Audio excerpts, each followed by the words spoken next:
A'udzubillahiminasyaitonirrajim. Bismillahirrahmanirrahim. Assalamualaikum warahmatullahi wabarakatuh. Alhamdulillahilladzi nahmaduhu wa nasta'inuhu wa nastaghfiruh wa na'udzu billahi min syururi anfusina wa min sayyiati a'malina may yahdihillahu fala mudhillalah wa may yudlilhu fala hadiyalah.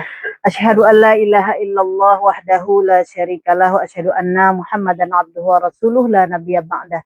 Raditu billahi rabba wa bil islami dina wa bi Muhammadin nabiyya wa rasulah.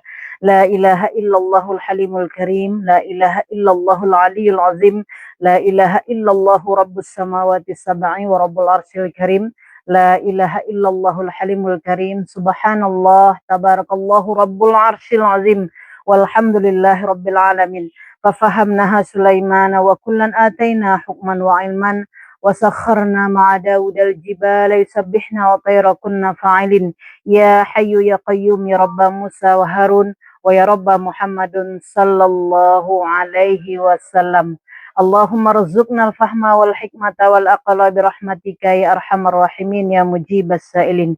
Allahumma nawwir qalbi bi nuri hidayatika nabiyyina Muhammadun sallallahu alaihi wasallam. Allahumma rzuqna al-fahma wal hikmata wal aqla bi rahmatika ya arhamar rahimin ya mujibas sa'ilin ya arhamar rahimin. Alhamdulillah, segala puji milik Allah yang pada kesempatan kali ini kita diizinkan kembali bersama di Balai Rumo Aceh ini, dan tentu kita masih membicarakan tentang bagaimana menghadapi musibah, ya, karena memang kondisi kita di belahan sebahagian daripada kabupaten kita di Aceh ini bukan kondisi yang baik-baik saja. Makanya sebenarnya Allah Subhanahu wa taala secara hakikat daripada kehidupan ini, ujian, musibah apapun yang terjadi itu adalah bahagian daripada kita meraup surganya Allah Subhanahu wa taala. Bagi kita yang diberikan keselamatan dari musibah, maka kita bisa mengambil ibrah yang sebesar-besarnya dari peristiwa ini. Dan bagi sahabat keluarga kita yang terkena musibah, maka ini pun bahagian menjadi satu ujian dalam kehidupan yang juga bisa menghantarkan kepada surganya Allah Subhanahu wa taala. Dan sebab itu kita sebagai seorang kaum muslimin, ya, sebagai kita bersahabat, kita berkeluarga, kita bersaudara, tak henti-hentinya kita mengajarkan doa. Semoga Allah Subhanahu wa taala terus memberikan perlindungannya. Allah Subhanahu wa taala memberikan penjagaannya. Allah Subhanahu wa taala memberikan keridhaan dari apapun yang terjadi pada saudara-saudara kita. Karena memang hakikat musibah adalah cara Allah untuk menegur siapapun yang melihat, siapapun yang merasakan, siapapun yang memandang, untuk lebih mendekatkan diri kepada Allah Subhanahu wa taala. Dan secara material kita tentunya terus bergerak untuk menghidupkan bahwasanya setiap musibah itu, setiap bencana itu perlu sekali pertolongan. Maka secara material semua kita bergerak sesuai kemampuan kita masing-masing. Makanya kata Rasulullah, sesungguhnya kehidupan mukmin itu adalah satu sama lain seperti satu tubuh. Andaikan ada satu tubuhnya yang sakit, maka seluruhnya dia merasakan sakit. Ya, jadi kalau ada mata kita yang sakit, maka otomatis yang lain juga akan terasa sakit. Maka itulah yang terjadi pada kita saat ini. Walaupun kita tidak terkena banjir, walaupun kita tidak terkena kita bilang longsor, tapi kita bisa merasakan bagaimana mereka yang haus. Yang saya dapat info bahwasanya dari sahabat-sahabat dan keluarga yang di Kuala Simpang, Aceh Tamiang, yang di Takengon, itu satu air mineral seperti ini itu dibagi 3, Ibu. Air mineral ini dibagi 3 dan hanya dapat 1 hari sekali. Jadi ini kalau ini dibagi 3, berarti 3 teguk untuk ayahnya, untuk anaknya, untuk ibunya. Nah, makanya 3 teguk ini, ya, 1 aqua ini dibagi untuk 3 orang. Dan itu hanya dapat per hari. Kalau tidak, itu hanya apa? Hanya untuk mempertahankan kita bilang kehidupan. Makanya kalau kita lihat seperti itu, tak tega kita membuang-buang minuman, ya. Nah, tak tega kita membuang-buang minuman, apalagi makanan. Dan kita sudah pelajari bagaimana ketika menghadapi makanan, jangan sampai ada yang tersisa. Karena rupanya 2 teguk, 3 kunyah, 4 kunyah itu bisa menyambung nyawa. Nah, tapi kepada kondisi ada itu tidak terasa. Tapi pada kondisi susah itu bisa terasa.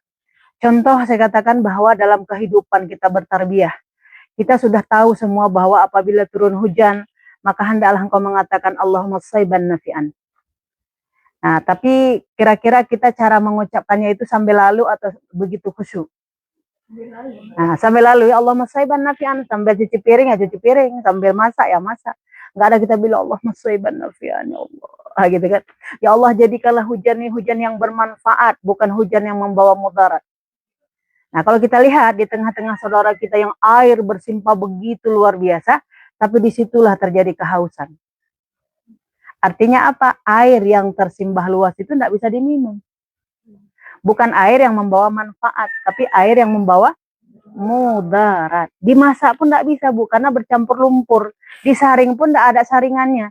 Jangankan saringannya, bahwa pabrik penyaringnya pun tidak ada lagi. Yang untuk menyaring, yang jual saringan itu tidak lagi. Ya kan, bangunan-bangunan itu pun tidak ada lagi.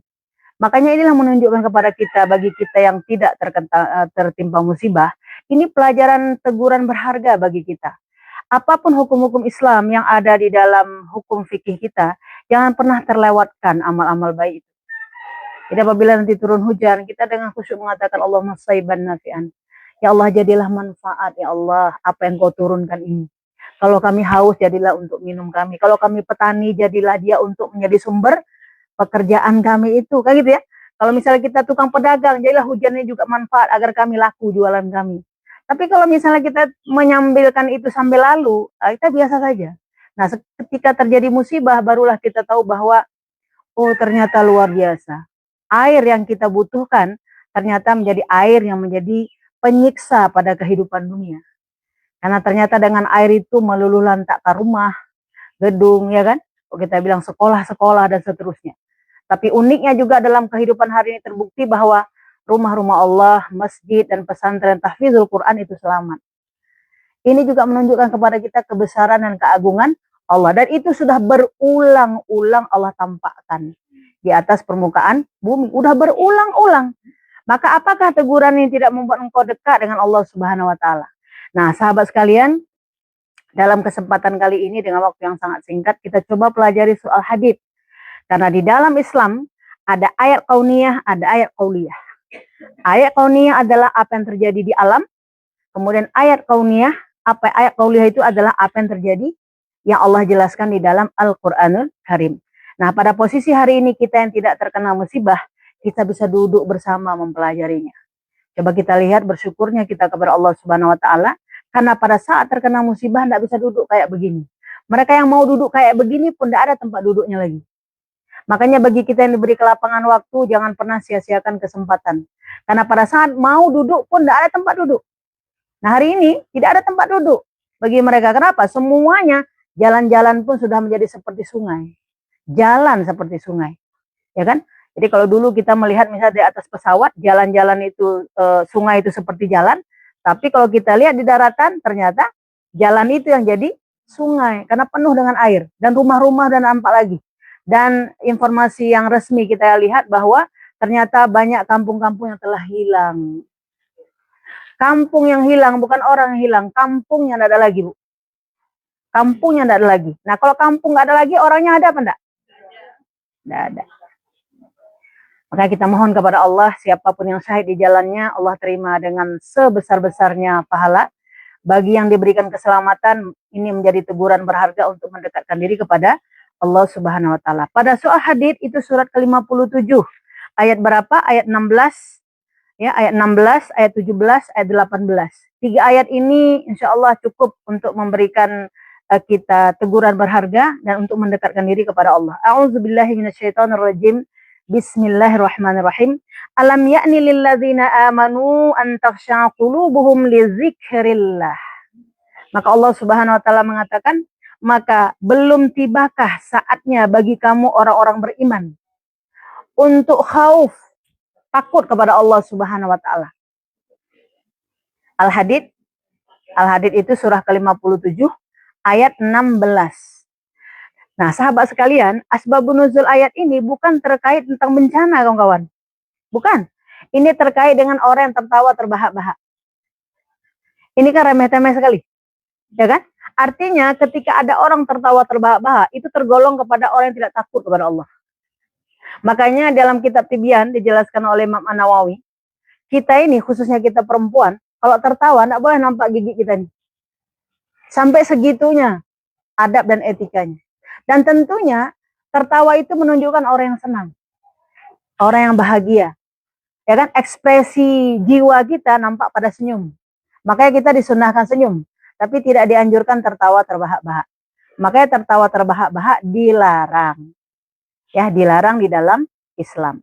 Nah, kita lihat kira-kira pada saat orang kena musibah, ada yang bisa tertawa?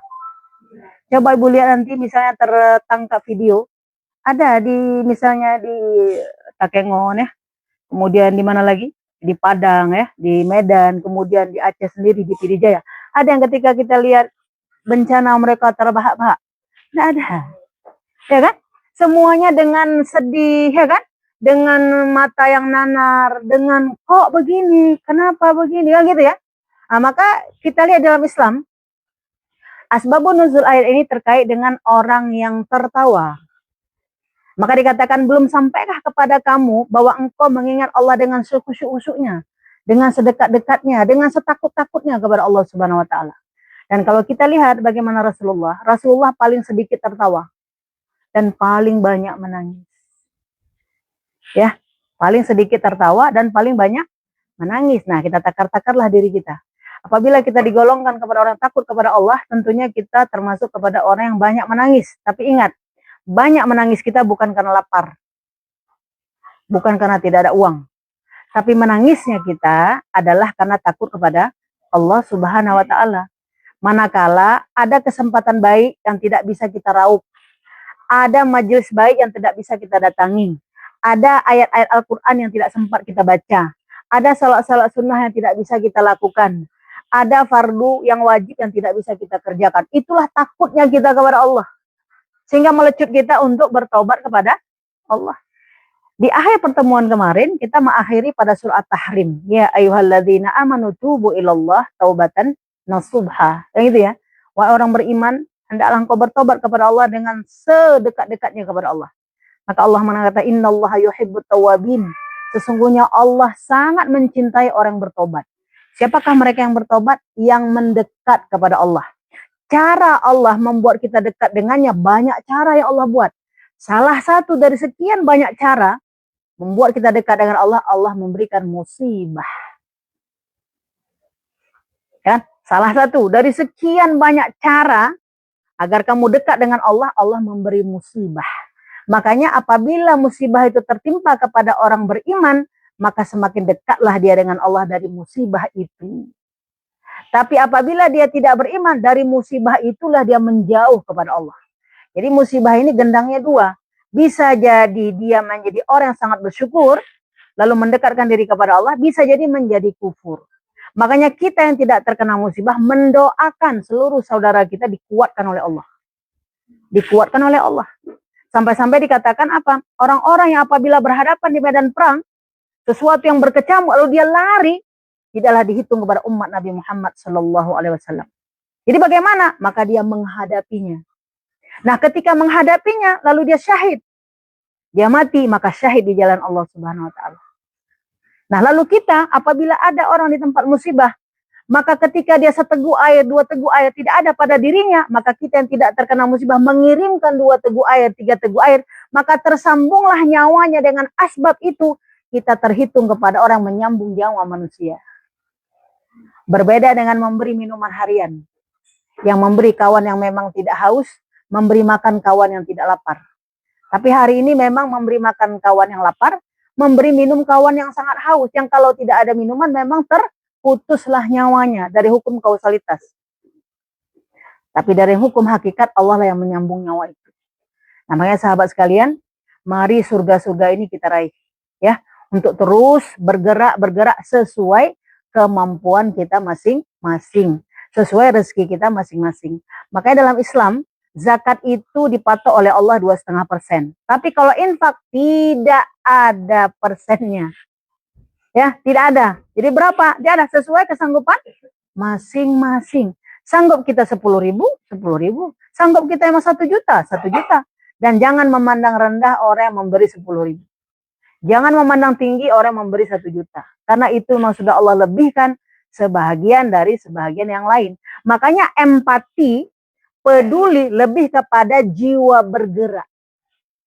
Siapa yang mau bergerak. Nanti kita akan bahas beberapa ayatnya dan bagaimana solusi untuk mendapatkan pertolongan ketika dalam kondisi apapun kita berharap pertolongan kepada Allah Subhanahu wa taala. Nah, di ayat ini, apakah belum datang kepadamu wahai orang-orang beriman takut qulubuhum bizikrillah, hati yang betul-betul khusyuk mengingat Allah. Kira-kira kalau nengok bencana seperti itu yang 3:30 pagi datang, lalu dalam beberapa menit langsung naik ke atas atap rumah, tidak bisa menegur dirimu yang engkau mengerjakan pembuatan rumah bertahun-tahun. Rata-rata orang buat rumah berapa lama, Bu?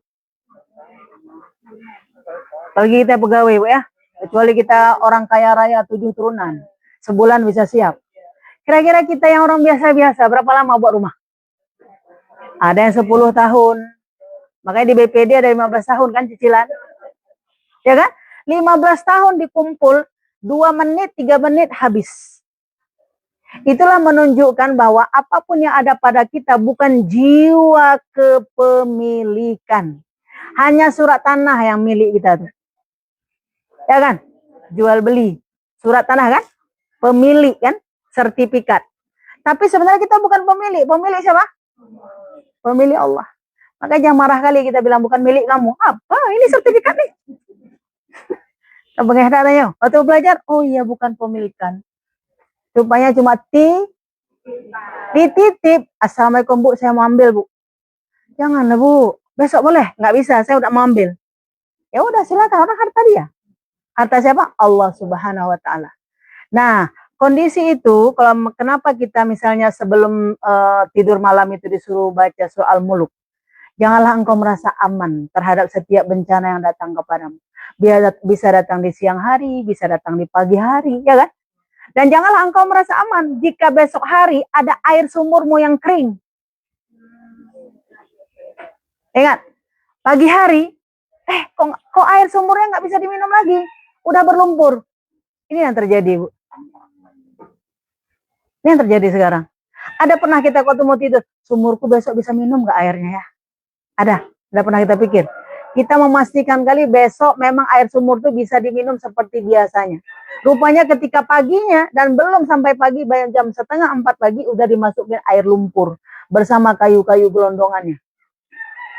Bayangkan itu. Makanya kita ketika seorang mukmin, seorang muslim sebelum tidurnya, maka dia mengambil air wudu, kemudian setelah itu dia beristighfar, lalu dia baca surah Al-Mulk, memohon kepada Allah, memuji Allah, subhanallah, alhamdulillah, wala ilaha illallah, wallahu akbar, wala haula wala quwata illa billah. Ketika tidurnya, maka kena musibah syahid di jalan Allah. Tapi kalau sebelum tidur nggak ada yang dibuat. Nggak ada yang dibuat. Apa yang terjadi? Nggak ada apa-apapun, nggak ada nilai di sisi Allah Subhanahu wa taala. Tapi kita ketika itu misalnya belum terjadi atau tidak terjadi, biasa aja. Berat kali kayaknya bilang subhanallah walhamdulillah. Saja kalau nggak 100 boleh. Berapa juga? Sekali aja boleh. Istighfar 3 kali. Sekali boleh saja. Sekali. Waktu tengok musibah apa nggak 1000 kali aku baca. Yang penting rumah jangan hancur. Nah itulah daripada tidak. Tapi waktu dibilang ambil rumah, ambil mobil, ambil semua, aku baca 1000 kali pun aku mau. Yang penting jangan ambil kendaraan, jangan ambil rumah, jangan ambil anak, jangan ambil ya Allah. Itu ya Allah, itu ada engkau titipkan kepadaku, jangan ambil ya Allah apa yang telah engkau beri, gitu ya. Tapi waktu beramal, tawar menawar. Nah jadi sahabat sekalian, ini hanya ibrah-ibrah saja. Untuk apa? Agar kita tahu, jika Allah sudah mengatakan kun fayakun, terjadi. Dan untuk kebaikan pun seperti itu. Jiwa itu masuk ke dalam jiwa kita. Ini ditegur oleh Allah. Apakah belum sampai kepadamu? Bagi siapa Allah tidak mengatakan kepada manusia? Tapi Allah mengatakan kepada orang beriman. Apakah belum sampai kepadamu wahai beriman, orang beriman untuk mengingat Allah dengan sekusuk-kusuknya? Istilahnya kalau ngaji sebetul-betul ngaji. Nggak boleh setengah-setengah. Kalau ada waktu datang, nggak ada waktu nggak datang. Nggak begitu. Memang kita khusyuk. Khusyuk itu konsentrasi. Khusyuk itu terjaga. Khusyuk itu terstruktur. Khusyuk itu memang disiplin. Sampai seperti itu. Hanya karena misalnya emang tidak bisa bergerak lagi, barulah kita tidak melakukan itu. Nah, maka dikatakan di sini belum sampai kepadamu untuk apa? Takut kepada Allah Subhanahu wa taala dan mengingatnya. Macam mana mengingat Allah? Ala bizikrillah. Ingatlah engkau kepada Allah. Nah, lalu Allah mengatakan apa? Wa ma nazala minal haqq. Ya, sebagaimana orang-orang terdahulu yang tidak mengikuti kepada kebenaran, maka Allah Subhanahu wa taala mengatakan wala yakunu kalladzina utul kitaba min qabli fatala alaihimul amadu fakasat qulubuhum, dan mereka seperti orang-orang terdahulu yang diberi kitab. Siapa itu? Seperti umat Nabi Nuh, seperti kita katakan umat Nabi Lut, yang mereka diberikan kitab oleh Allah Subhanahu wa taala tapi mereka tidak taat kepada Allah. Jika mereka, sahabat sekalian, pada masa lalu melakukan kekufuran, itu belum ada contoh orang sebelumnya. Beda ya. Jika kita umat Nabi Muhammad, ini udah ada contoh sebelumnya. Misalnya seperti hari ini banjir, udah ada banjir dulu Nabi Nuh. Misalnya kebakaran, udah ada dulu seperti Nabi Ibrahim. Tapi dulu Nabi Ibrahim tidak ada contoh sebelumnya. Dan umat Nabi Ibrahim ketika dia mau membakar Nabi Ibrahim, dia nggak tahu bahwa Nabi Ibrahim itu selamat, nggak tahu. Karena tidak ada contoh Tapi kalau kita hari ini, makanya kita lihat di antara sekian banyak musibah, ternyata ada orang-orang yang diselamatkan oleh Allah Subhanahu wa taala. Makanya ketika mereka diselamatkan, datanglah wawancara. Ini wawancara kecil-kecilan ya. Dibilang, ibu kenapa rumahnya kok selamat? Oh, kami ketika hari-hari kami tidak pernah kami meninggalkan membaca surah Yasin. Menghajatkan agar Allah memberikan penjagaan kepada kami. Oh, ditengok selamat. Waktu selamat baru kita bilang, aku kalau aku tahu aku baca surah Yasin di hari. Begitu kan? Kalau aku tahu, aku baca surah Yasin tiap hari. Baca surah Yasinnya karena untuk menyelamatkan itu. Enggak. Ini karena cinta kita sama Allah. Cinta kita karena kalam. Seperti surah Al-Muluk. Gitu juga. Ya Allah, aku gantungkan harapan hanya kepada Engkau ya Allah. Engkau lah pelindung. Engkau lah penyelamat.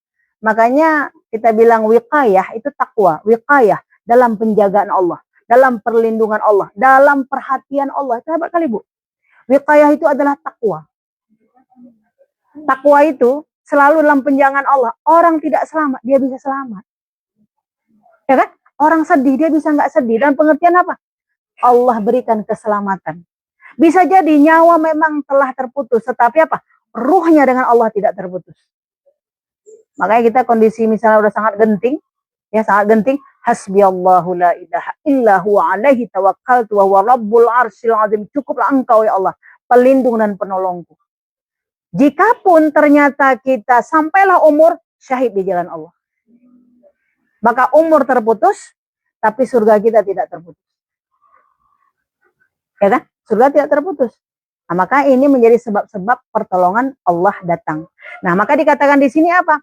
Sesungguhnya orang-orang terdahulu, kata Allah, ikutilah kebenaran. Janganlah seperti orang-orang terdahulu. Macam mana orang terdahulu? Diberi kitab Zabur, diberi kitab Taurat, diberi kitab Injil, semua. Bahkan ada di antara mereka yang membunuh Nabi. Nah, seperti kondisi hari ini, Bu. Kalau misalnya kita tidak dekat dengan Allah, kita bilang sabar ya. Apa sabar-sabar? Mana makanan? Ya kan? Padahal keselamatan fisik dengan keselamatan ruh jauh lebih utama keselamatan ruh. Dan ini kita bisa bicara pada kondisi kita ini tidak kena musibah, Ibu. Tapi pada saat kita kena musibah, itu jangan kita ucap pada saudara kita di sana. Kita memang kebutuhan saat itu memang memberikan material. Memang memberikan material. Kita bisa duduk mengkaji. Tapi mereka hari ini langsung mengkaji dari alam. Maka buah daripada cicilan taklim-taklim kita ini, ketika terjadi musibah, itulah pengingat jiwa. Itulah penguat jiwa. Itulah yang menenangkan. Itulah yang tidak membuat panik. Hari ini orang yang musibah di Banda Aceh yang panik. Ibu lihat. Kenapa antri minyak? Karena panik. Iya. Makanya kita lihat pasokan penuh. Tapi kenapa orang antri 2 kilo? Ternyata yang mengantri itu bukan orang yang gak ada minyak. Ya, sebahagiannya udah ada, disimpan lagi. Nah, ingat Ibu, jika ada di antara kita ditawarkan, Ibu butuh minyak? Oh, butuh. Rupanya kita tahu, oh rupanya dari anti, jangan ambil lagi untuk besoknya. Itu dimaafkan. Tapi kalau kita bilang, aku ya 10 liter, aku 20 liter, aku 30 liter. Jadilah itu sebagai habit, itu diharamkan. Makanya apa yang tidak boleh pada saat musibah, menimbun harta. Nah, kita nggak usah cerita harta dulu lah. Menimbun cabai. Harga cabai berapa? 300.000. Cepat-cepat pergi ke pasar, nggak sempat pergi ngaji, belilah cabai 2 kilo. 2 kilo udah 600.000. Rupanya hari ini cabai udah 100.000. Dia bilang, ya Allah, rugot halun. Dunia nggak dapat, akhirnya nggak dapat. Mau dijemur, nggak ada matahari. Akhirnya busuk, kulkas mati. Beli ayam banyak-banyak, beli ikan banyak-banyak, mau disimpan di mana? Mau buat ikan kayu nggak bisa jemur. Dunia nggak dapat, Bu, akhirnya nggak dapat. Makanya menimbun harta itu diharamkan. Karena sebenarnya sekilo kita bisa dapat 10 rumah, bisa dapat 20 rumah. Akhirnya apa? Pasokan itu bisa merata dapat. Ini 5 tangki minyak cukup untuk orang Banda Aceh, cukup. Tapi karena yang antri tadi, ibaratnya kita kalau ada misalnya berapa kakak, kelipatan kali 10, manalah cukup? Mana cukup? Nah ini dalam Islam udah dibilang, janganlah seperti orang terdahulu yang menimbun-nimbun harta. Siapa yang menimbun harta? Fir'aun. Emas disimpan semua. Saya sampai, Bu, ke Karun sana. Ya kan, di harta si Karun tuh, sampai 40 kuncinya itu. Nah, dia menimbun itu. Nah, kita jangan pikir waktu menimbun si Fir'aun, kita nggak nimbun. Kita nimbun juga. Nimbun bensin, nimbun cabai, nimbun apa lagi? Nimbun telur. Telur 120.000, sekarang udah 90.000. Rugi pula dia, ya Allah. Mau dijual kemana? Nggak ada orang mau beli. Karena udah harga 90.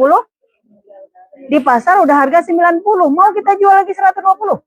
Enggak. Itu dalam Islam. Dalam Islam ini udah ada hukum kausalitas. Janganlah seperti orang terdahulu. Apa orang terdahulu? Tidak pada kebenaran. Di seluruh lini sesuai dengan strata kita masing-masing. Yang guru gitu juga. Yang kita bilang pedagang gitu juga. Hari ini majelis taklim tutup karena nggak ada lampu. Apa urusan taklim sama lampu? Kenapa tutup? Justru seharusnya taklim itu dikuatkan. Iya ya. Ya kan? Mati lampu. Emang lampu kenapa emang? Emang ibu membaca nih? Enggak membaca, mendengar dan berzikir. Subhanallah. Ada nggak hafal subhanallah? Subhanallah, walhamdulillah, wala ilaha illallah, wallahu akbar, wala haula wala quwata illa billahil aliyil azim. Baca dalam jamaah, berkah kita. Kenapa ditutup? Nggak usah pakai makan minum, bisa nggak ngaji, Bu? Nggak pakai lontong, bisa nggak ngaji? Bisa. Jadi jangan alasan ngaji ini tutup hanya karena mati lampu. Bayangkan kalau misalnya ngaji ini tutup karena mati lampu, apalagi karena yang lain. Dan sini aja memang yang saya pengaran tadi. Ngaji ya. Katanya kampung nggak ngaji. Semuanya mati. Kita kan tidak butuh lampu di sini kan? Tidak butuh lampu di sini. Justru yang paling butuh sini hati kita yang dilampui, dicahayai oleh Allah Subhanahu wa taala, dan setiap mendengar ayat Allah hati kita bercahaya, Bu. Kita kalau udah kena bencana, ya, misalnya ada bencana, enggak ada siraman ruh kita itu, ayat Allah enggak masuk, itu panik luar biasa. Bahkan nanti misalnya hidup lampu. Ketika hidup lampu, ya Allah baru hidup. Coba kalau tadi hidup, bukan dibilang alhamdulillah. Kita selalu betul itu, alhamdulillah ya Allah, cepat-cepat terus nyapu ini segala macam. Gitu kan? Cepat-cepat, ini enggak. Alah, baru hidup, coba kok dari pagi hidup, baru dia merepet, mati lagi. Yang tadi teman yang bergegas bergerak, langsung selesai. Cuci selesai, masak nasi, 30 menit udah selesai ya kan? Blender terus segala macam. Pas 1 jam, hidup lagi, mati lagi lampu, udah selesai. Yang mau pepet tadi macam mana? Ditelepon kawannya, hei Kiban, kamu mati lampu. Tapi kami udah siap masak. Kenapa siap masak? Aku bergerak terus. Kau? Aku itulah masih merepet tadi. Bu, ini ada nggak di kehidupan? Tapi nggak termasuk ibu-ibu. Oh gitu juga. Ya. Ya mati lagi, cepat, bergerak. Seperti ini Bu, ini kalau kita lama bergerak, orang akan terus memberikan bantuan, kita nggak dapat Ibu. Nggak dapat bukan kita mengharapkan bantuan, kita nggak dapat menolong orang, sudah ditolong sama orang lain. Surga udah diambil sama orang. Kita bergerak cepat, supaya apa? Kesempatan itu kita dapat untuk dihilangkan kesusahan, kehausan, kelaparan kita di yaumil qiyamah.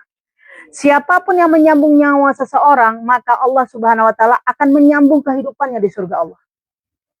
Siapapun yang menghilangkan haus seseorang, Allah menghilangkan hausnya di yaumil qiyamah. Siapapun yang menghilangkan laparnya seseorang, Allah akan menghilangkan laparnya nanti di yaumil qiyamah. Sampai ada lapar yang terpaksa, ada lapar yang memang jadi ibadah. Lapar yang terpaksa itulah mereka yang terkena bencana. Lapar yang jadi ibadah itulah mereka yang banyak berpuasa, maka mereka lah yang tidak lapar di yaumil qiyamah. Kita mau bilang mana nih? Apa yang lewat kan? Kalau yang lewat ini lagi kondisi bencana, hilangkan lapar orang. Kan gitu ya? Tapi ketika misalnya kondisi kita juga terjadi, kita juga lapar, maka kita bermohon kepada Allah, Allah berikan kita kekuatan. Karena itu pun bermanfaat untuk syahidnya kita, untuk mendapatkan surganya Allah. Itu kalau ada apa? Cahaya iman. Kalau nggak ada cahaya iman, sibuk cari sinyal. Maka kita bilang, kemana pemerintahnya? Kemana pemerintah? Kemana? Pemerintah juga bilang, rakyat bergerak. Sama-sama, pemerintah bilang ke rakyat, rakyat bilang ke pemerintah. Padahal yang memilih pemerintah itu siapa? Ya kita, tidak menjadi solusi. Hari ini betapa banyak, saya saran ya kepada kawan-kawan yang udah ngaji. Mudah-mudahan semua yang mendengar juga begitu. Jangan membuat bahasa negatif di medsos. Karena itu kalau kita bilang, ya Allah berikanlah perlindunganmu kepada kami, masyarakat kami. Itu per detik, kalau ada setengah detik dihitung, per setengah detik pun itu didengar oleh Allah.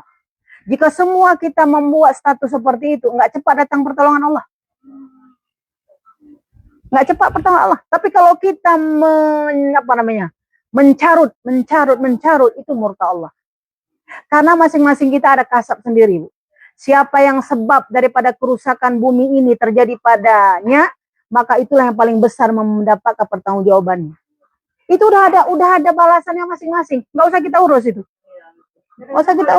Sudah kita bahas pada pertemuan kemarin. Apapun sebab kausalitas terjadi, ketika musibah terjadi, qadarullah semua dengan izin Allah. Kalau apapun, kalau memang Allah nggak izin, nggak terjadi. Jadi bencana banjir, longsor, hujan, itu memang Allah mau kasih. Tidak pun ada sebab itu memang terjadi. Hanya saja kalau ada sebab karena itu, maka mereka yang terkena itu akan apa? Akan mendapatkan sesuatu dari yang dia lakukan. Nah sahabat sekalian, kita tidak boleh mencerca, tidak boleh menghina, itu tidak menjadi solusi dalam Islam. Islam tidak menjadi solusi dalam setiap kesempatan apapun untuk kita mencarut seseorang. Islam tidak membenarkan sampai dalam dunia penjarahan. Bisa? Misalnya penjarahan. Kalau ada Indomaret atau apa-apa masuk ambil, tidak boleh dalam Islam. Tapi dalam Islam bagaimana? Pada saat kita melihat orang lapar, maka kita bukan jualan lagi, sudah sosial. Nanti keuntungan akan ada lagi. Jadi seperti itu. Pada hari ini misalnya beras 1 karung itu dapat kita makan 1 bulan. Tapi ketika kondisi seperti ini, beras 1 karung kita, maka kita berikan setengah untuk kita, setengah untuk mereka. Ya pada kondisi seperti ini. Misalnya kita orang jualan gitu juga. Ya kan? Makanya ini berbagi. Kenapa? Kalau kita berbagi, maka Allah akan membagi kita lagi. Karena Allah zat yang maha kaya. Allah tak perlu infak kita. Maka kitalah yang perlu. Maka kita lihat di dalam ayat ini disambung ya Bu, pada ayat berikutnya Allah Subhanahu wa taala mengatakan wa katsirum minhum fasiqun, sebagian besar manusia fasik. Ini kan luar biasa ya nih. Wa katsirum minhum, sebagian mereka fasik, kecuali siapa? Innalladzina amanu lilladzina amanu, kecuali orang beriman. Saya mau kita bilang, kita enak tidur di rumah. Empuk, kasur kita, duit pun ada, kita simpan. Tidak ada yang kita kirimkan ke tempat bencana. Fasik apa enggak? Fasik. Kecuali kita nggak ada, Bu. Ya, kecuali nggak ada. Makanan di kulkas penuh, pada rupanya mati lampu, busuklah makanan dalam, dibuang. Ya kan? Dibuang. Itu fasik juga itu. Karena setelah dia timbun, rupanya nggak ada tempat menyimpannya. Itu juga fasik. Jadi macam mana juga saja, sekedar adalah kita bilang tomat-tomat barang setengah kilo ya. Bu, sekedar ada. Bukan kita timbun penuh satu. Karena saatnya kita bukan menipu, saatnya berbagi, saatnya berbagi, saatnya berbagi. Lalu kita dapat apa? Tidak ada yang hilang dari apa yang kau berikan. Bahkan kata Allah, kelipatannya aku kembalikan kepadamu. Kelipatannya Allah beri, bukan yang sebesar yang kita berikan. Itu luar biasa dalam Islam. Maka dikatakan di sini, wa katsirum minhum fasikun, sebahagian besar daripada manusia fasik. Tapi ingat, ayat ini terkait dengan orang tertawa terbahak-bahak. Makanya kalau tertawa terbahak-bahak saja menjadi bahagian yang tidak peduli, itu menjadi orang fasik. Apalagi tidak peduli kepada orang yang nyawanya sikit lagi udah mau putus. Ini kan besar kan dalam hukum ilatnya. Kalau untuk hal yang seremeh-temeh itu diatur oleh Allah, kira-kira dalam peduli bencana diatur apa enggak? Makanya kalau ada di kampung kita nih ada yang mati kelaparan, yang paling kena itu yang paling atas. Kalau dalam keluarga kita ada yang paling kena yang kepala keluarga. Kalau di majelis kita ini ada yang mati, ini yang kena saya dulu. Karena saya yang di sini. Makanya saya berusaha mengerahkan itu supaya apa? Enggak kena dosa zalim. Ya kan Bu? Ada yang nyambut, ada yang enggak nyambut, itu udah dosa masing-masing. Ya gitu ya. Kita harus gerakkan. Kalau kita nggak bergerak, masuk kita tergolong kepada yang tidak empati. Tapi kalau kita bergerak, ada yang sambut, nggak sambut, itu biasa. Dalam dunia dakwah itu biasa. Dan kalaupun berhasil, Allah yang memberi hasil, bukan dari kita. Itu kita tancapkan dalam jiwa-jiwa kita. Karena kita harus bergerak. Nah, makanya di sini dikatakan oleh Allah, wa katsirum minhum fasikun, dan sangat banyak di antara mereka semua yang fasik. Maka dikatakan i'lamu annallaha yuhyil arda ba'da mautiha. Ketahuilah kata Allah, hidup ini setelah hidup ada mati. Ingat ya. Ini kan luar biasa nih. Hai manusia, kamu kan hidup. Setelah hidup ini ada kematian. Setelah mati ada hidup lagi. Kita sebelumnya mati, tidak ada kita. Makanya kita tanggal berapa lahir? Happy birthday to you. Tanggal berapa lahir? Barakallahu fikum. Nah gitu kan. Jadi kita bilang, kapan lahir? Berarti ada mati. Nah setelah mati ada hidup. Makanya kata Allah, setelah engkau hidup, maka engkau setelah mati, engkau akan dihidupkan kembali. Itulah kehidupan yang abadi. Maka dikatakan oleh Allah Subhanahu wa Ta'ala, maka hendaklah qad bayyana lakumul ayati la'allakum taqilun. Akal kamu. Mudah-mudahan kau gunakan akal dan pikiran kamu untuk kita beramal saleh. I'lamu itu beramallah, ketahuilah. A'lam. Hendaklah engkau mengetahui ada kehidupan nanti setelah kematian. Nah, apa amalan di sini, Bu? Amalan yang sangat prioritas yang langsung di ayat ini adalah innal musaddiqina wal musaddiqati wa aqradullaha qardan hasana yudha'afu lahum wa lahum ajrun karim. Apa kata Allah? Amalan yang paling spektakuler di sini ada al musaddiqina. Bukan infak di situ, bukan zakat di situ. Orang-orang yang mau berbuat baik. Makanya arti sedekah segala sesuatu yang membawa kepada dampak baik. Sesuai kapasitas masing-masing. Men-share-nya, dunia akhir zaman sekarang, men-share-nya, membesarkannya ya kan, menolongnya, membantunya, ikut berkecimpung di dalamnya, atau mendukungnya. Makanya as-sadaqu itu adalah semua perbuatan baik. Dan itu bisa jasa, bisa benda. Ini luar biasa dalam Islam. Saya nggak ada apa-apa Bu yang bisa. Packing bisa? Nah, packing lah, aku packing bawah sana. Ya kan? Nggak bisa dia ngasihkan Indomie satu kardus, cuma bisa ngantarkan Indomie. Boleh. Bu, saya nggak bisa ngantar, nggak bisa Bu. Ya kan? Kemudian saya ini nggak bisa. Yang ada apa? Saya punya Bu satu rumah Indomie. Karena dia jual Indomie misalnya. Jual mie instan. Maka itu yang dia berikan. Boleh. Dia tidak hadir, tapi menghadirkan material, boleh. Atau meng-ACC, saya nggak ada Bu, tapi saya ada fasilitas teman yang di sana yang menghubungkan. Boleh. Makanya apapun yang bisa membuat baik. Ini luar biasa kan? Apapun yang bisa membuat baik. Apapun yang bisa membuat pertolongan. Nah kita seperti rakit Ibu. Kalau Ibu lihat kayu-kayu yang banyak itu kan tidak berguna.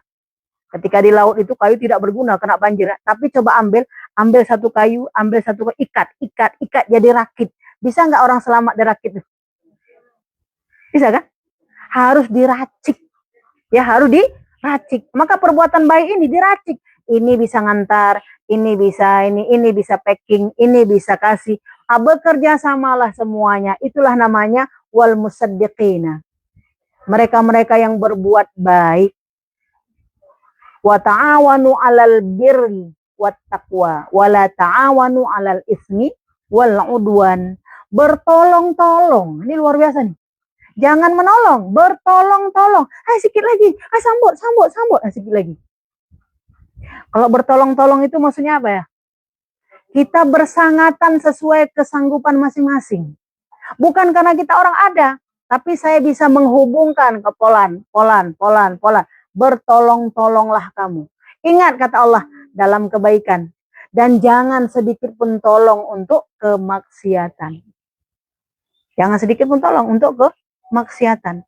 Makanya seperti tadi saya bilang, kalau ibu udah dapat misalnya berapa liter minyak, nggak tahu ibu itu dari mana. Supaya orang menimbun, itu dimaafkan. Tapi kalau jadi habit, itu diharamkan. Karena dia membawa mudarat kepada orang lain. Cerita pula sama kawan, aku enak kali, nggak payah aku pergi antri sana, udah ada, enak kali. Dipikir rahmat, supaya anak Allah. Ya, makanya kalau nggak pakai ilmu, ini bisa menjadi seperti sesuatu yang tidak ada beban. Tapi dengan ilmu, dengan iman, malu. Ibu ya, dengan ilmu dan iman itu malu. Dan kita berharap kepada Allah, negeri kita diselamatkan. Ya, karena kalau seperti ini, itu tidak bisa membawa dampak perubahan yang baik. Nah, kita lihat sahabat sekalian, Allah Subhanahu wa Ta'ala apa? Bagi orang-orang yang mau melakukan kebaikan tadi, apa kata Allah? Qardan hasanan. Maka Allah Subhanahu wa Ta'ala seperti sedang meminjam kepadanya. Padahal Allah yang memberi. Maka berilah pinjamanmu, meminjamkan kepada Allah. Maka ditanya oleh sahabat, ya Rasulullah, apakah Allah akan meminjamkan harta kami? Ya, nanti Allah akan bayar. Pinjamkan sebentar untuk Allah. Nah, Allah untuk apa pinjam? Milik Allah langit dan bumi. Ini bahasanya pinjam. Allah meminjamkan harta yang dia berikan kepada kamu, maka pinjamkanlah apa saja pemberian Allah kepada Allah. Nah, setelah itu Allah akan mengembalikan pinjaman itu kepada kamu. Dua yang Allah kembalikan. Di dunia dilipat gandakan apa yang kita keluarkan, di akhirat mendapatkan ajrun karim. Ini bukan ajrun azim di sini, Bu. Ajrun karim, yaitu balasan yang mulia. Apa itu yang mulia? Dihapuskan dosa, dinaikkan derajat, dikabulkan doa, diberi keberkahan hidup. Ini luar biasa. Tidak saja pada kita pemberi, penyelamat generasi kita. Kalau kita mencontohkan ini kepada anak-anak turunan kita, oh bunda dulu pernah ini, dia akan meniru. Setiap kali dia melakukan itu, peristiwa bencana terjadi, lalu dia melakukannya, kita yang sudah berada di alam barzah mendapatkan investasi itu. Di surganya mendapatkan balasan yang terbaik lagi. Makanya pinjaman itu nanti Allah akan balas. Nah, oleh sebab itu dari kajian ini ada beberapa amalan yang bisa kita lakukan agar kita tidak panik, agar kita mendapatkan pertolongan dari Allah Subhanahu wa Ta'ala, agar kita terkeluarkan dari kegelapan ketika menghadapi bencana, dan agar jiwa kita bisa tenang. Ikan orang bilang duduk-duduk Bu, tapi nggak tenang pikiran saya. Emang saya makan-makan tapi nggak ada rasa. Ada Bu? Pernah Ibu dengar bahasa begitu? Memang nggak ada rasa. Kenapa? Belum dapat kabar lagi. Nggak ada rasa. Jangan bilang-bilang lagi. Orang ngaji itu nggak ada Bu. Kenapa? Karena Allah akan memberikan kebaikan kepada kita. Kapan kita merasa sangat sedih atau merasa sangat luar biasa? Ketika kita berdoa kepada Allah. Setelah itu kita lanjutkan lagi kegiatan kita. Karena hidup kita terus berjalan. Hidupnya terus berjalan. Nah, kalau kita misalnya terus begini, macam mana Bu kita akan melanjutkan kehidupan? Nggak bisa. Ya kan? Jadi sebelum keputusan itu datang, dan ayat ini pun terkait dengan apa Rasulullah SAW menunggu kabar-kabar, berita, ayat-ayat yang belum turun. Maka bersabarlah wahai Muhammad, menunggu kabar yang datang. Itu luar biasa. Kalau kita bukan ayat yang turun, menunggu, mana kabarnya selamat apa enggak? Mamaku, keluargaku, ya Allah. Sambil menunggu itu, waktu-waktu sholat kita menangis dan seterusnya. Tapi di luar itu kita beraktivitas seperti biasa. Maka orang-orang yang menunggu keputusan dari Allah, terus dia melakukan aktivitas, terus dia beramal, itulah yang mendapat janji setia dari Allah Subhanahu wa taala. Kemenangan-kemenangan. Maka amalan yang kita lakukan yang pertama adalah Allah Subhanahu wa taala memerintahkan kita untuk satu, bersabar. Ya, bersabar itu tapi didahului setelah sabar itu adalah dengan melakukan sholat dan perbaikan sholat.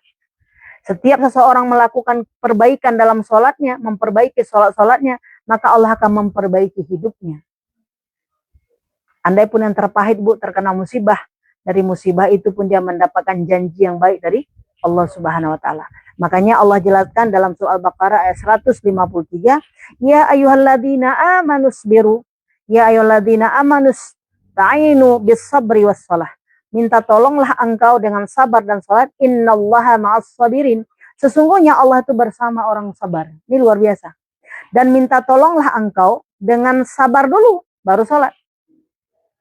Karena kalau salat itu udah pasti kita bisa bersabar. Minta tolonglah dulu kita dengan sabar. Kenapa sabar? Menunggu ketetapan Allah. Sabar itu bertahan dalam taat. Ingat Bu ya, di sini sabar itu bertahan dalam taat. Menunggu dalam taat. Menunggu apa? Keputusan dari, ini kita menunggu kan? Sinyal belum hidup, menunggu lampu. Jangan nanti menunggu lampu hidup, duduk dulu. Kumpul tetangga 1, 2, 3, duduk 5, 5. Kamu hanya pakai siapa? Lampu kalau mudik belum. Duduk santai. Sampai jam setengah 1, jam 1. Belum juga hidup lampu. Masak belum, semua belum. Zuhur pun terlambat. Sambil menunggu bergerak. Sambil menunggu bergerak. Ya kan Bu? Maka dikatakan minta tolonglah engkau dengan sabar. Bertahan dalam taat. Nah, seperti saudara-saudara kita yang terkena musibah. Yakin Allah memberikan pertolongan. Kok belum sampai? Udah 10 hari belum sampai. Udah 10 hari belum sampai. Tapi kita yang hakul yakin Allah memberikan pada waktu yang tepat. Allah pasti akan memberikan. Dan jika pun tidak diberikan fisik kita, ruh kita Allah berikan. Apa itu? Bahwa Allah akan memberikan balasan. Tentunya Bu, ketika tidak ada air, kematian memang sudah dekat. Tidak ada air. Makanya lautan lebih luas daripada daratan. Ini menunjukkan wujud kasih sayang Allah. Karena orang kalau nggak minum, itu memang pertanda kehidupannya itu tidak baik-baik saja. Tapi kalau orang nggak makan, orang bisa bertahan hidup. Tapi kalau nggak minum, nggak bisa. Makanya ketika ditanya, infak apa yang terbaik ya Rasulullah? Air. Apa maksudnya di situ? Jangan semua nanti kasih air. Infak apa terbaik? Air. Maksudnya apa? Yang paling dibutuhkan. Dulu pada masa kaum jahiliyah, kafir Quraisy itu gurun Sahara. Gurun Sahara itu yang paling dibutuhkan apa? Air. Makanya Allah menciptakan onta di tengah-tengah gurun Sahara. Dan onta itu, apakah engkau tidak berpikir bagaimana Allah menciptakan onta? Kenapa? Karena di onta itu rupanya ada kantong air. Kalaupun berbulan-bulan dia nggak dapat minum, nggak dapat makan, pergi ke Syam, pergi ke Palestina berdagang, maka pedagang tadi dikatakan bahwa apa? Jika dia tidak mendapat air, bisa dipotong onta itu ada air minum di dalamnya. Dan onta itu pun kalau dapat misalnya sumur, dia bisa minum sekenyang-kenyangnya, bisa menyimpan seperti tangki kita nih. Itu luar biasa Ibu. Maka Allah bilang, hai jangan lihat onta. Onta, foto-foto onta. Apa onta? Pokoknya foto onta. Ada ilmu di onta. Bahwa onta itu menyimpan dan tidak ada pada binatang lain. Tidak ada pada binatang? Itu di mana kita tahu ilmu tuh? Di Quran. Ya kan? Di Quran yang ada. Allah menyampaikan untuk apa? Dekat kita dengan Allah lah yang menciptakan itu. Dan onta itu luar biasa Ibu, kalau naik gunung itu kakinya memang lengket, maka dia tidak terjatuh. Kalaulah lembu naik ke gunung macam mana? Brute misalnya. Udah jatuh masuk ke ini. Tapi ketek naik ke atas. Itu luar biasa. Makanya Allah mengatakan, wahai orang beriman, minta tolonglah kamu dengan sabar. Sabar menunggu datangnya pertolongan Allah. Kita harus yakin nih. Kita kalau ada persoalan, yakin Allah pasti tolong. Allah pasti tolong. Allah pasti tolong. Kapan? Jangan kau tanya. Iya, jangan gitu. Kapan pertolonganmu ya Allah? Itu pernah terjadi dulu pada masa Rasulullah. Maka ditanya oleh sahabat, ya Rasulullah, engkau seorang nabi, kapan pertolongan Allah itu datang? Kenapa Bu? Udah nggak ada sabar lagi. Karena engkau kan Nabi, pasti kok kapan kau minta pasti diberi. Allah memberikan pendidikan. Ya, bersabar. Yang penting apa? Kita melakukan taat sambil menunggu itu, ya udah lakukan ketaatan. Nanti memang dikasih sama Allah. Makanya orang yang bersabar itu ibaratnya ibadah menjadi kepalanya. Jadi puncak tertinggi dari ibadah itu adalah sabar. Apapun yang bisa kita lakukan, kalau sabar itu insya Allah akan dianugerahkan kebaikan oleh Allah Subhanahu Wa Taala. Kapan diberi, kapan saat yang tepat, kita akan diberikan oleh Allah Subhanahu Wa Taala. Makanya Allah menguji kita ini dengan sabar, dan semua kita ini diuji dengan sabar. Nah, sabar itu apa Bu? Tetap berada dalam taat, tetap bertahan dalam ketaatan kondisi apapun yang terjadi. Karena penyelamatan fisik utama, penyelamatan ruh, iman kita jauh lebih utama karena hidup yang tidak ada akhir batasnya. Ini dalam Islam. Nah, kemudian Allah mengatakan ya ini setelah sabar engkau sholat. Maka setelah sholat kata Allah apa? Bersungkur sujudlah engkau kepada Allah. Nah, kira-kira kita Ibu. Kira-kira kita. Kalau misalnya ada keadaan apa, cepat nggak kita mengambil air wudhu? Allahu Akbar. Seperti kondisi lah kayak kita sekarang ini, udah 10 hari berjalan, 27 hari, tanggal 5, berjalan. Banyak nggak kita berusaha sama Allah, mengharap ya Allah, datangkan pertolonganmu ya Allah, berikan kekuatan, perlindungan ya Allah kepadaku, yang menunggu ini dan kepada mereka yang terkena musibah ya Allah. Berikanlah ya Allah. Itu berdoanya di dalam sholat. Bukan berdoa di luar sholat. Ya kan Bu? Makanya ada bahasa ya hayyu ya qayyum. Birahmatika astaghis. Aslihli sya'ni kullahu la ilaha illa anta. Ya Allah perbaiki, tolong kami perbaiki keadaan kami ya Allah. Kalau kami susah senangkan kami, kalau kurang berikan pertolongan. Cukupkan kami ya Allah. Kalau patah jembatan tolong ya Allah beri gerakkanlah ya Allah mereka yang berkuasa, mereka yang punya kekuatan untuk menyambung kembali jembatan. Aslihli sya'ni kullahu la ilaha illa anta. Allah lah yang menggerakkan. Kalau kita kalau kita mencerca, mencela, mau orang bergerak? Nah, tapi kita berharap sama Allah, Allah lah nanti yang membuka bata batin manusia, lalu dengan maha sucinya Allah menggerakkan mereka untuk bergerak. Siapapun. Aslihli sya'ni kullahu, ya kan? La ilaha illa anta. Perbaiki ya Allah keadaan kami. Makanya Bu, ketika kita bilang dalam sholat, ihdinas siratal mustaqim.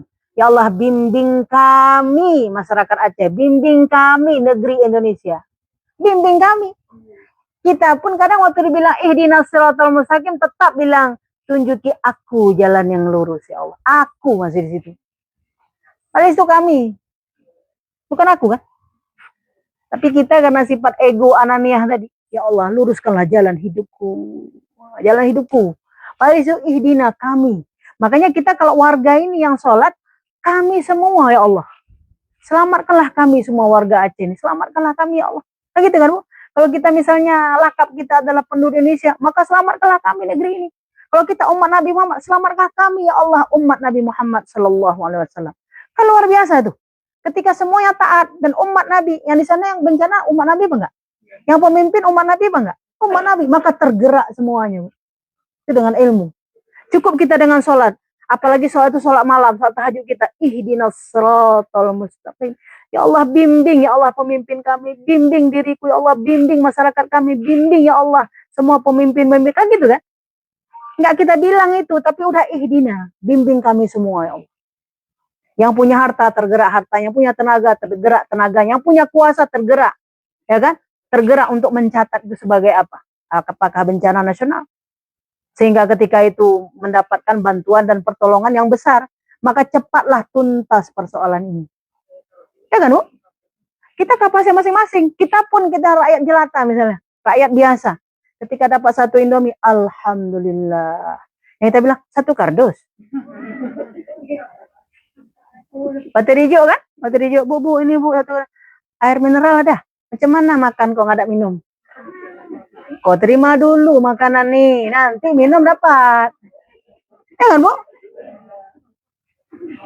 Ya gitu kan?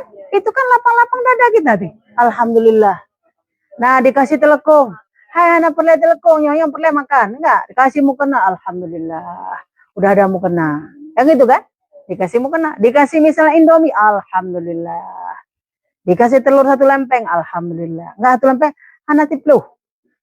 Nah, ini Bu, kadar kita masing-masing. Dan ini ketika sehat kita tidak begitu, waktu musibah juga jangan harap Bu. Karena itu masa pelik, masa susah. Makanya kita perlu sekali modal utama, jiwa. Ya, jiwa kita ini dikuatkan dengan apa? Dengan ilmu. Jiwa kita ini dikuatkan dengan ilmu. Ilmu apa? Ilmu ma'rifatullah. Bukan ilmu yang tidak ada hubungan dengan mendekatkan diri kepada Allah. Lalu Allah mengatakan, innallaha ma'as sabirin.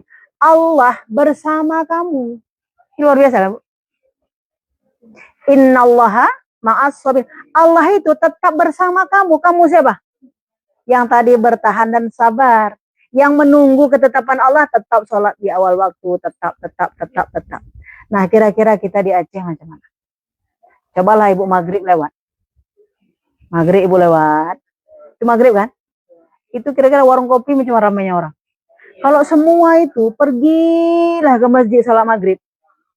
Lalu berdoa sama Allah. Aslihli ya Allah, sya'ni kullahu la ilaha illa anta. Macam mana pertolongan Allah? Enggak menunggu waktu, gerak langsung keluar. Ya kan? Semua kedai kopi hidup. Kenapa? Mau cas HP. Kue pun ada sekarang warung kopi. Nggak ada makanan. Ya kan? Nggak ada makanan lagi. Jadi ini menunjukkan apa? Jiwa dekat kepada Allah itu melalui sholat. Nah, boleh nggak ke warung kopi? Bolehlah. Tetapi kita ingat, jiwa seperti ini pada teguran Allah datang, kalau dulu dekat, sekarang semakin dekat. Maka dikatakan yang pertama tadi, perbaiki dan perbanyak sholat. Perbaiki dan perbanyak. Kalaupun pergi ke warung kopi sekedar untuk cas HP saja, bukan sampai lama-lama di situ. Nah, tentu kita tidak marah pada siapapun. Ini adalah persoalan kesadaran, ya kan? Dan perlu bawa asupan hidayah dari Allah Subhanahu Wa Taala. Nah, bagi kita Ibu tidak boleh membenci, ya. Melihat keadaan itu jangan membenci, tapi doakan. Itulah mukmin. Aku lihat kayak gitu, dipoto lagi, masuk lagi, coba lihat, ini begini. Marahlah orang yang nggak mau sholat tambah nggak mau sholat. Disayang, ya kan? Kita tuh menyayangi, ya Allah berikanlah petunjukmu, perbaikilah ya Allah keadaan kami, ya gitu kan Bu? Saya ingat Bu dulu di Kuala Simpang kami, itu nggak ada pesantren, dan itu kalau misal acara pesta segala macam luar biasa jahilnya.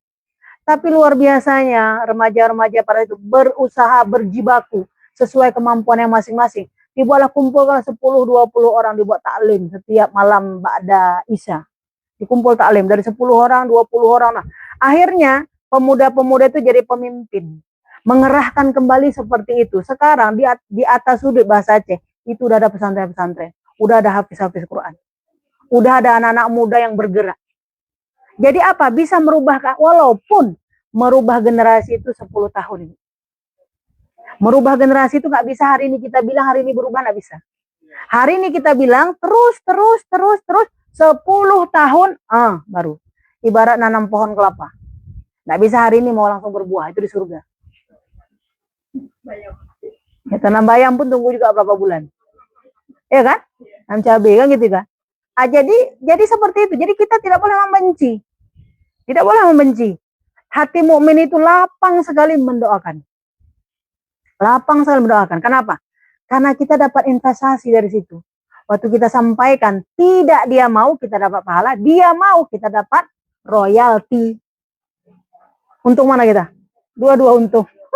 Misal dia nggak mau, kita ajak dia nggak mau. Kita dapat pahala kan? Pahala mengajak. Dia mau dapat royalti. Mana royaltinya? Sebesar apapun yang engkau lakukan tanpa mengurangi pahalamu, aku mendapatkannya. Yang kita pikir, aku nggak ada untung apa-apa. Kau mau kerjakan, aku nggak untung, kamu nggak, aku pun nggak untung. Siapa bilang? Kalau dia kerjakan, kita tetap untung. Seperti kita dengan anak. Nah, bunda nggak ada apa-apa ya nak ya? Kamu yang rugi. Enggak. Kalau dia mengerjakannya, kita dapat surga gara-gara dia. Kita guru dengan murid kita juga. Ibu nggak ada urusan ya. Kalian mau kerjakan, ibu kan ibu yang untung. Siapa bilang? Ibunya lah yang paling untung. Kalau anaknya baik, ibunya yang paling untung, ya kan? Nah, jadi jangan salah ngomong sama murid. Ya, jangan salah-salah ngomong sama murid, bahwa semua kebaikan yang kita ajarkan kepada murid, semua kita mendapat royaltinya, jasa yang kita sampaikan. Jadi seperti itu. Nah, yang berikutnya Ibu, kita lihat adalah apa yang harus kita lakukan amalan untuk mendapatkan pertolongan dari Allah Subhanahu wa taala adalah dengan memperbanyak seperti ini, mengkaji, membaca, meneliti Al-Qur'an. Karena di dalam Al-Qur'an telah dijelaskan oleh Allah solusi-solusinya. Jadi dikatakan banyak berzikir, tanda petik itu memang mengkaji Quran. Karena di Quran telah seluk-beluk apapun, sekecil apapun peristiwa, itu dijelaskan dalam Quran. Jadi tidak ada peristiwa baru di dalam alam ini, kecuali peristiwa itu dijelaskan oleh Jadi kita nggak panik. Enggak apa? Karena dijelaskan dalam, iya. Kita bilang, enggak pernah, kayak apa enggak pernah. Nabi Nuh, sampai kemana udah? Ya kan? Jadi jangan bilang nggak pernah terjadi, nggak pernah, karena nggak pernah buka Quran. Kalau kita buka Quran, semua peristiwa ini itu pernah terjadi dulu. Makanya umat akhir zaman, kalau dia beribadah, jika beribadah, dan mudah-mudahan kita jadi orang beribadah, kita termasuk orang yang paling dimuliakan oleh Allah. Tapi ingat sebaliknya, kalau kita tidak taat kepada Allah, itulah orang yang paling zalim, karena udah banyak contoh sebelumnya. Sampel udah banyak. Kalau Fir'aun, dia kejadian seperti itu, belum ada sampel sebelumnya. Tapi kalau kita hari ini, udah ada contohnya kan? Udah ada contohnya. Ditenggelamkan itu, udah ada contohnya. Tapi Fir'aun dulu belum ada contohnya. Nah, jadi itu. Nah, jadi memperbanyak apa, Bu? Karena apa? Ketika kita membaca Al-Quran, maka Allah akan memberikan keajaiban-keajaiban. Seperti saya katakan baca Yasin tadi. Kok bisa selamat? Ya kan? Rumah-rumah Allah, masjid-masjid, kok bisa selamat di tengah luluh lantak segalanya? Dan itu adalah fadlullah, karunia Allah, nggak bisa kita pilih. Ya Allah, yang ini kena lah, yang ini jangan, yang ini kena, yang ini nggak bisa, itu Allah udah sapu rata semua. Mana yang Allah kena, mana yang nggak kena, udah. Kami Bu di rumah, di sini kena, tetangga sebelah nggak kena. Rupanya apa? Tetangga sebelah itulah menjadi wasilah penyelamatan. Masuk orang ke rumah itu semua. Ya kan? Masuklah ke rumah itu orang semua. Sebelahnya habis semua udah. Mereng-mereng udah gini-gini. Tenggelam, 7 hari tenggelam. Apa yang ada Bu kalau 7 hari tenggelam? Jangankan kita bilang roti kita, sendok kita pun lembek. Begitu kan? Besi pun lembek 7 hari. Berendam di dalam itu. Kira-kira tempat tidurnya macam mana? Nah, lumpurnya pun udah sampai 2 meter ke atas. Kan gitu kan keadaannya. Nah, jadi yang selamat ini menjadi ibrah. Menjadi ibrah untuk kita bahwa Allah, manapun yang Allah mau selamatkan, selamat. Nanti bayangkan di yaumil qiyamah. Di yaumil qiyamah ketika seorang di huru hara di padang mahsyar, ada yang selamat, ada yang enggak selamat. Lalu ada yang selamat menyelamatkan orang lain. Ingat, dia selamat. Yang paling selamat Rasulullah, maka Rasulullah balik ke belakang. Mana yang enggak selamat? Korek. Sampai iman sebesar zarrah. Ya Allah, yang ucapkan la ilaha illallah, ya Allah, selamatkanlah ya Allah. Nggak usah kau benamkan dalam neraka lagi. Boleh, tapi udah berhari-hari dulu. Udah berhari-hari belum. Ya kan Bu, seperti sekarang ini, yang udah lama-lama, kan selamat juga. Tapi udah merasakan. Maka kita bilang, ya Allah, bi ghairi hisab, bi ghairi azab, ya Allah. Dengan tanpa hisab, dengan tanpa azab, masukkan aku ke surgamu, jangan diazab dulu, ya Allah. Kan gitu kan? Seperti hari ini kan kawan-kawan yang dapat pertolongan kan sudah masuk dulu. Nah, tapi ingat itu belum apa-apa dibandingkan dengan nerakanya Allah. Makanya hari ini Bu, jiwa pertolongan kita harus kita kuatkan. Jiwa bantuan kita kuatkan. Untuk apa? Ketika kita membantu kawan, wallahu fi aunil abdi makanal abdu fi aunil akhi. Engkau menolong saudaramu, sebenarnya engkau sedang menolong dirimu sendiri. Maka siapapun yang menyelamatkan satu nyawa seperti menyelamatkan seluruh nyawa. Siapapun kita bilang yang menghinakan satu nyawa seperti seluruh nyawa. Itu Islam membuat hukum kausalitasnya begitu. Makanya di sini ketika kita membaca ayat Allah ini menjadi apa? Peringatan-peringatan. Jadi ketika misalnya keadaan senang, keadaan susah, terlebih lagi keadaan susah, Quran itu kita bawa. Makanya kalau bawa Quran kan nggak sempat kita bawa Quran. Makanya disitulah Bu fadilah orang menghafal Quran. Quran yang nggak ada tetap bisa dibaca. Maka kita bilang Bu ngaji Bu, lupa bawa Quran. Iya kan? Karena Quran fil kitab, Quran di dalam, kan kita kan mati lampu nih, Yasin. Nggak jadi Bu, udah mati lampu, tutup. Ya kan Bu? Coba kalau kita hafal, jadi nggak baca Qurannya? Jadi. Itulah semangat kita ngapal Quran. Ya kan Bu? Semangat kita menghafal. Kan sekarang kan gitu kan? Seperti mati lampu. Kenapa nggak ngaji? Mati lampu. Itu yang nggak baca. Mati lampu. Sebab kita tidak bisa mengerjakan kebaikan. Makanya Bu, menghafal ayat Quran ini menjadi solusi dan keajaiban. Kalau Rasulullah menjadi mukjizat, kalau kita menjadi ilham, keajaiban dan solusi. Nah, kemudian apa Bu yang ketiga?